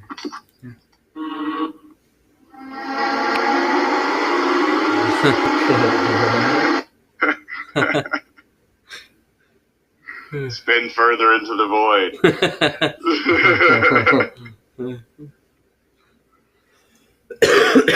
You gotta work tomorrow too? I don't have to work till the afternoon. Oh, okay. Trying to think. I'm trying to remember if we had anything else we want to talk about. Do you guys have anything else you want to talk about specifically? I'm just along for the ride, man. I'm glad we finally got to do this. Are you going to ask me any, ghost stories or UFO stories? Since I'm new here. I gotta have you on officially at some point. But yeah, hit me with some ghost stories. I've got a couple, you know. I've had some things. I've definitely seen some shit in my day, you know. Oh yeah. What was your first encounter with something you'd claim to be, or something you think of as supernatural? That's actually a very good question, and it's a fun story. I was maybe 7 or 8, right? And I had this little, like, art box that had, you know, like, charcoal pencils and erasers and, you know, all this different stuff in it. And I couldn't find it at all. And I had a dream one night that this guy came into my room. I didn't know who he was, never seen him before. I couldn't relate him to be remotely looking like anyone I had ever seen. And he smiled at me and then walked into, I had this little tiny room off of my bedroom when I was growing up. And he walked in there and then knelt down and like rummaged around on the shelves in there and then walked out of my room. I woke up like immediately, like in a cold sweat, and I went into that little room and my art box was in there. Wow. So that's probably the very first thing that I had that was like supernatural in nature, because I couldn't explain that. What's the scariest? What's that? What would be the scariest encounter you ever had? The scariest encounter I've ever had? Yeah. Like, have you had anything like knocked you back? Like, holy shit, that just happened. You know, like scared. I don't know, scared for your life. Maybe not your life, but just scared. You know. Well, you know, I mean, that's kind of a complicated question because I've been a practitioner of ritual magic since I was 15. I was gonna say there's a lot of things you probably can't talk about. Okay. But so there's like a lot of things that I've experienced that I can't explain. Right. Yeah, I'm with you on that. I can think of one situation in particular. It was on December 21st. I don't remember what year. It was me and a close friend of mine. We were in the woods at my parents' house, and there was just a lot of snow on the ground. And my buddy was doing this ritual that he created himself. He had never done it before, didn't have any kind of idea of how it was going to turn out or any of that. And there was a turning of a card that he had with a sigil written on it as part of the ritual. It was supposed to be turned, rotated from east and west to north and south. And as soon as he did that, we heard a blood-curdling scream that sounded like an animal being slaughtered in the distance. Yeah, I've heard that scream in the woods where I lived. And we both just kind of like looked at each other like, well, that was odd timing, you know, like both of our blood kind of ran cold for a second. You know, it wasn't really like terrifying because we were both very experienced with that kind of a thing by that point. But that was definitely one of the strangest. It was the timing of it, you know. It's crazy how you mentioned that scream because when I was around, I don't know, 11 or 12, we had just moved to our new 2-story house in Portland, Tennessee. And it was a 6.5 acre lot with mostly woods. It was, I think, a 2.5 acre front yard and a 1/2 acre backyard, and then the rest was all woods. And there was a big field in front of us with a pond and woods surrounding that as well. It was just a bunch of lot space for people to build houses on. And when we were younger, growing up as a witness, you know, you're told all these spirits, just stay away from them, don't talk to them, don't think about them, blah, blah, blah. Have God in your house everywhere you go, because if you don't, then you're opening the door and all this stuff. But there was multiple occasions.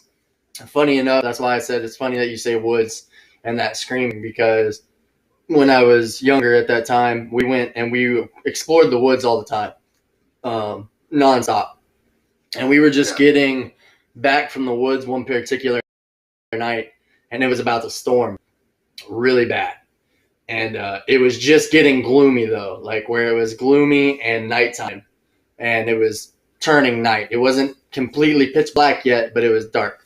And me and Jason, my cousin who lived with me, we were looking out over the field where we, how we always do, because there's deer and shit like that always are over there. And we saw this, I would say it looked like, I don't know, 8 foot tall, something to that extent. It was taller than me. I'm 6'2" now, and I know it was taller than me for sure now. It would still be ridiculously tall, but it looked at us. And the crazy thing was, it was probably, I don't know, it was probably like 150 yards away. And when I say me and my cousin went down the front yard closer to the field to see what it was, and the more we got closer, the closer it got. And it was just this black figure. You couldn't see a face. You couldn't see anything. It was just a black, tall figure. And the more we got close, the more it kept moving. Well, we realized this, and we started taking off. And when we took off, all we heard was a super loud screaming, like you said, either animal getting killed or a woman getting murdered scream.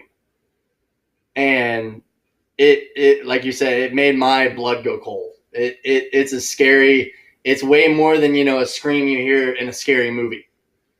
It's like blood curdling. This person is dying and this is their last breath. Right. And it scared the absolute shit out of me. We were looking out the windows. I grew up in the country, so that's where I was. You ever heard a rabbit get killed? Yeah. That's one of the most awful sounds on the fucking planet. It is.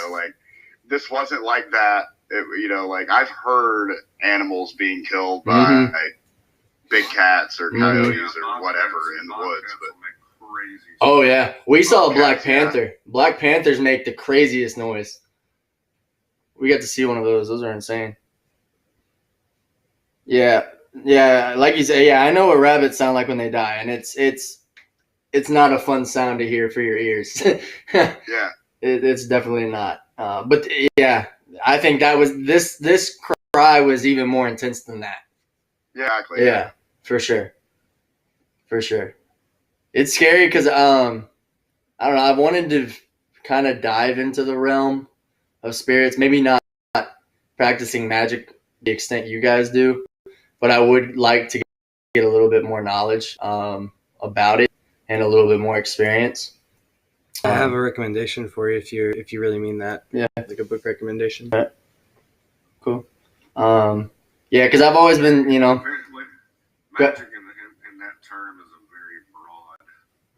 Yeah, for sure. I would get you on some chaos shit. I'd recommend Condensed Chaos by Phil Hines. Phil Hines, okay. Look into words, the idea of verbalism. The idea of what? That's where the base of what we understand as invoking comes from. The idea of what you said? Words, speaking, spell. At least in the context of English. Like words, that's where the English spell. Words. Yeah. Invocation. It goes further than English because you can find it in different languages, and it goes as far as even like the Hebrew having mathematic basis behind it. It's a code. Whereas utterance has had significance in a lot of different. Yeah. Right. Utterance, whether it be politically controlling a people by the way you speak, you are casting a spell. You are spelling your thoughts out for them. So, that's an idea to understand the concept of what magic really is as far as compared to what it's just looked at as a lot of ritual magic is based around that too, because it has to do with you committing this act. Just like speaking of a word, in prayer, you're invoking it. It doesn't work unless you actually pound the air patterns in the universe, Yeah. unless you. Well, you basically have two components with any kind of magical dealing. You have the why and the action, the intention and the action. Yeah. That's about as simple as I can put it. Right. And I think the intention is what I think some people miss about it, because you can follow the steps, but unless you really mean it, then it's not. Your heart's not in it. Then it's not gonna be to fruition the way you want it to. Right. Well, like my tribe got together for Halloween, Samhain, Winter Nights. They were all the same night this year. And, we did a Wicker Man. And the purpose of that ritual is that everyone puts forth the effort toward that goal. Everyone puts a stick in the Wicker Man. Everyone helps build it.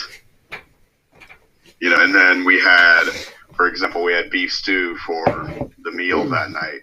And so everybody's eating out of the same pot. Everybody's putting energy into the same source, to the same place. You know what I mean? If everyone's and that's the cool thing about community, or whatever you want to refer to it as, tribe, whatever, everybody's putting forth the same intention toward the same action. Yeah. Also, the idea when you go into crafting, ancient native belief is when whether you build a bow to hunt or a sling or, a knife, anything that you were making and creating, you were breathing your spirit into it. Yeah. And that's why, possessions became, the idea of a possession was different, where it's when you create something, you've blown your spirit into it, so you've created it into be yours, whereas everything else laying out there is just, it's not if you pick it up, it's yours, or if you're eating something, it's obviously yours, but that concept of the possession of that isn't there because it's being used. And until you take something and use it and craft it and breathe your energy into it, you don't actually have a possession of it. It's just part of the world. You made it more so by doing that, by making it one with you and making it your thing. And that's where I think fetish, the term, not fetish as a sexual fetish, but a fetish as a magic fetish, where that comes from. It's something to look at and put a belief into. A focal point. You can look at it like prayer beads too, or the rosary. Right. It's a guide. A lot of things are a guide because trying to remember all this stuff is too much. Or a chant that you got to do, you got to remember it. So you got a stick or something that's got something that reminds you of the story that you're chanting. Or tattoos, markings, and sigils. Exactly. It could be a smell. It could be anything, Right. Well, yeah, Dingo. Incense. What tips on beginners for reaching Gnosis? Tips on beginners for reaching Gnosis. Shut the fuck up and listen. All right, I'm zip. No, that's the lesson. Oh. That's the lesson. Shut the fuck up and listen. If you want to know how to perform a proper Gnosis, then pay attention, listen, stop talking, stop thinking, and pay attention. Yeah. Stop trying to figure it out. For people for people that have difficulty with that, do you have any recommendations, tips to kind of get you in that state of mind? That's a prime example of intent. Right. Their intent isn't pure, so, Well, if you're trying to quantify things like that, the intent isn't So pure. what about if, for instance, my problem is I'm scared, right? So scared of what? That would be my question. Of what these things can do to me, I guess. What danger is I guess presented from it. You guys have talked about this before, but It only gives you as much power as you put into it. It only gives you what you put into it. So if you put everything into it, then you should be afraid. If you don't put very much intention or effort or energy behind it, you probably don't have very much to be afraid of, because you're not going to manifest much result. I was also looking to do evil things and looking to draw up evil things. That's what you're going. You and I have also talked about before that.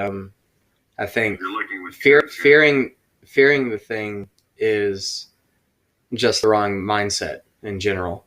You don't want any fear in your heart. I've had fear in my heart forever. Well, I mean, you lie to yourself. You trick whenever you're dealing with something like that. You respond to it with like if we're talking about contacting a spirit through a board, some kind of seance. Fear is actually what the opposite of love is. You gotta straight face it, and just even if you are afraid, you can't show any fear, kind of like a shark. And if you don't respond with fear, I think that's how it goes bad, is when you start giving it power through fear, and then it can start feeding on that.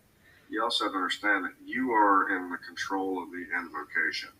But I've had a lot of success with invocations where, like, even when it was something aggressive, I just made it very fucking clear that I'm in charge of this situation, and this is my house, and you speak just put my foot down. You put the utterance. Yeah. And nothing can make you speak, and that goes back into the strength of the legality. No matter what, somebody cannot be forced to talk.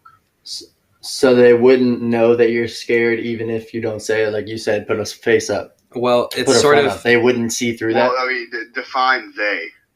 Okay, the spirits or whatever the case, I may find. Well, here's the answer to your question. It's sort of killing two birds with one stone, because if you put on a strong face, you feel stronger. Mm-hmm. So it actually becomes a self-actualizing. You fake it till you make it. Okay. At least that's my path. Okay. That's how I've learned to operate it. It sounds like eggs could definitely be made. Magic. I mean, what I would say in my very long magic career, relative to my life, it's been most of my life. You have to be like I used to work with this young lady in a magic capacity, and she was one of those, like, anytime anything would show up, ooh, let's go talk to it. Ooh, let's go play with it. And I'm like, dude, stop. Like, you don't want to mess with everything that comes along your path. Yeah. You have to be picky and choosy about it. You have to. That's like the dumb girl in the scary movie that hears something and goes and checks it out and dies. Right. You can't be doing things just to say you did them or to be. Yeah. It's like it's intent. It goes back to the intent. You gotta have a reason for what you're doing. That's like the person in a scary movie. There's always that one person that hears it and has to go see what it is. Well, actually, talking from experience, if your intention is just to see some shit, if it's your intention, you're probably gonna see some shit. Yeah. Right. But then also, you can't base that on because you can see some shit and you're still not actually seeing some shit. Because you can make yourself see some shit. Yeah. Right. Well, I'm a chaos magician. I think it's sort of you create your own reality with that kind of thing. But what I think you're talking more along the lines of those fear of spirit and an entity or of a spirit of the dead. Yeah. And magic is really much, much more about the spirit of the living. Okay. Well, I mean, again, I would agree with that. Yeah, it has a lot to do with necromancy is a whole other weird thing. And that's the thing is a lot of people, you pray to your ancestors and things like that. It has to do with wisdom and shit like that. But a lot of people look at those things from that, how it's taught perspective, and it's the same concept with that. It's like people hear that and they think it's kind of like God and religion and death. Nobody's ever really determined that God and religion have anything to do with the afterlife. Mm-hmm. You know what I'm saying? Mm-hmm. You know, it's one of those things that you can't. Nobody knows. All that's real, so you can't even determine if they have anything to do with each other. Yeah, nobody knows. There might be an afterlife and no God, but there might be a God and no afterlife. Mm-hmm. When it comes to rituals, it might not be one and the same. You know, you might when you die, gods might not be, you know, might not be effective. Yeah. When it comes to rituals, I put myself in a state of mind where I think about what I intend to do, and I, to the best of my ability, understand that what I want to happen is exactly what is about to happen. And I trick myself into getting to that mindset where I have complete and utter mastery of a situation, even though that's insane, because under no circumstances do you control all the variables. But right, Murphy always exists, right? Right. Yeah, but I trick myself into putting myself in that mindset, and as long as I maintain that sort of like control, I haven't really had any negative drawbacks. As long as I've had that shield up, it's sort of like an anti-magic, I guess. Yeah. I mean, that's one approach to it. You know, I mean, when it comes to the things like magical practices and spiritual practices, meditation, like there's no right way. There's no one way. That's what I'm learning, Dingo. You know, there's multiple ways of going about it, and they're all just as valid. Dingo, that was one of the hardest lessons for me to learn, is that everyone has their own path. Like on my path, that was one of the biggest obstacles, is understanding that everyone has a different approach and not everyone is going to understand it the way that I do. Anybody that's trying to sell you the only path is just that. They're trying to sell you the only path. Well, what's crazy is I have these personal revelations. Really trying to get across to that's what Buddha was really initially trying to get across to all the Vedics, you know, was that you don't have to be a holy man to reach this enlightenment they talk about. I'll have these personal revelations, but that's the thing. They're personal. And that's you try to share that with someone, and it's like that might make sense to some people, but others that's just simply not their worldview. That's not how they operate. Which is fine. It's like you're saying, there's multiple correct ways to do things. Yeah. Except for when it comes to my way. What is UPG? What, universal personal gnosis? That term? I've never heard that. Something like that. I believe that's what it is. It's something personal gnosis. I think it's universal personal gnosis. But it's basically like this is what's worked for me. This is my way. This is how I perceive things, and that's all I have to base it on, because this shit is so vast and varied and chaotic that all I have to go by is my experience, and that may not work for you, right? At all. That goes back to the you are God of your own realm. Yeah, that's that sounds like solipsism in philosophical terms. My own personal gnosis. I like that though. Yeah. Well, that reminds me of personal Jesus. I'm gonna cover that, except it's gonna be my own personal gnosis. That's funny. No, don't make fun of me, because this is probably something stupid, but I really don't know what it is, and I am genuinely interested. What is Gnosis? Gnosis is I would describe it like a sort of like a trance state of mind. Okay. And there's many, many ways you can reach Gnosis, but basically you're putting yourself in I would describe it as becoming aware and also more susceptible, more influenced. It's similar to what meditationists talk about when they talk about reaching enlightenment. It's not necessarily the same as saying like nirvana, but it has to do with the encompassing of, you know. Actually, Dingo, so you'd probably think this is it's the process of gaining wisdom. Okay, I was gonna say, is DMT a type of gnosis? No. I mean, if you gain wisdom from it. Okay. Right. It can be. It's one of those things. It's like with Nirvana, the guy did Nirvana, they say enlightenment. What is enlightenment? Peace? Well, I mean, what does that mean? But the idea is that when you are at a point where all knowledge is one to you, which doesn't necessarily... I don't know if I'd consider that gnosis, to be honest. What I'm saying is it doesn't necessarily mean like I'm tapped into this thing I have. It is that statement, it's a clarity of answers. You know what I mean? Any of the answers that you deem, it's like the answers, you couldn't word them. I guess you guys are right. I mean, according to Google, gnosis simply is the knowledge of spiritual mysteries. I've always thought of gnosis as a particular mindset, a sort of trance mindset. People talk about reaching states. But you're placed in that mindset when you have that understanding, though. Right. Okay. So we are kind of saying the same thing. I got you. Worded differently. I got you. It's like saying, instead of me sitting down and learning the science behind something, I prove to myself, because normally you talk to me about something, I'm like, hey, give me proof. 1 + 1 = 2. Gnosis is more like that level of, nobody had to tell me this because this isn't a 1 + 1 = 2 thing. Now I just kind of know. That's what we call divine knowledge or divine understanding. I mean, it just depends on, you call it different states of meditation. I mean, it depends on what it is. Well, I mean, you can gain gnosis from many things, like sweat lodges.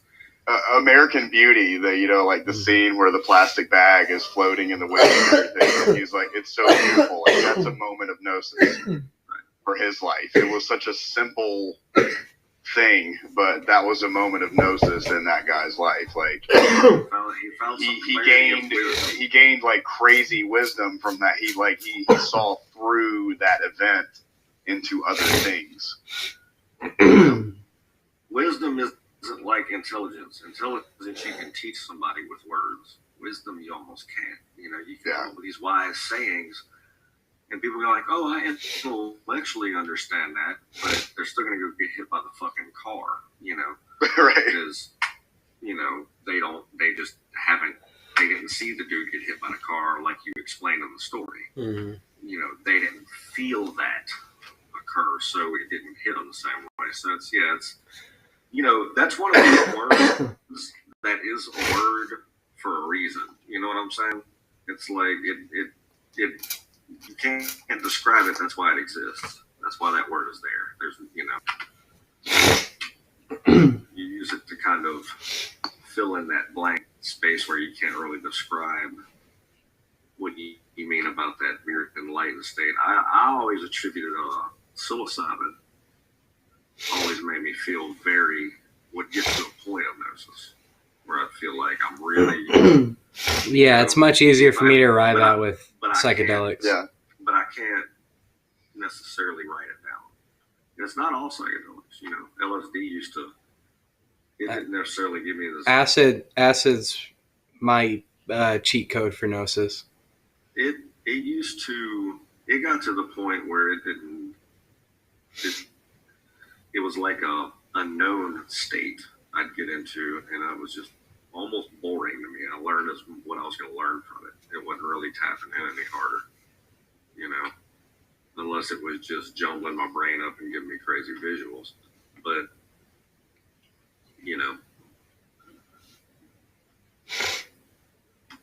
it's different strokes, Again, there's multiple paths. It's all leading to the same result.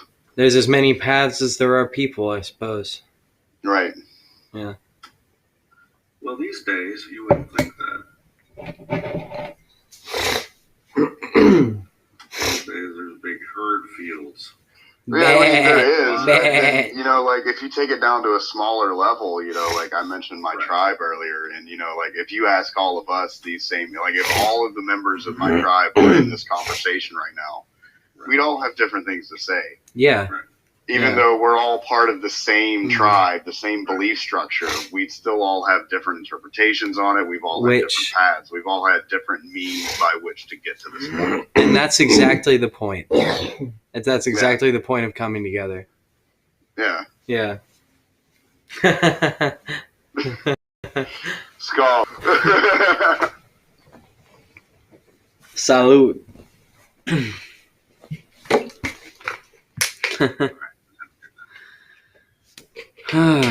Well, gentlemen. About that time. Yeah, this has been fun. Dingo, thanks for joining us, man. Yeah, man. Anytime I can make it, I'll make it. Yeah, I'd love to do this again. Yeah. Happy, Thanksgiving. Right. Thanksgiving.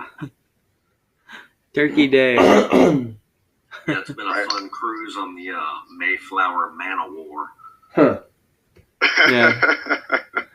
And everyone at home, hope you had a pleasant holiday, even if you didn't get any turkey or family. we're hope you had fun hanging out with us. Yeah. You're familyless. And you can look back and reminisce. Yeah. Hope you had fun hanging out with your bowl and Netflix. Oh, yeah. Sounds like a good Thanksgiving to me. Netflix and eat. Netflix and pill. Right. Yeah.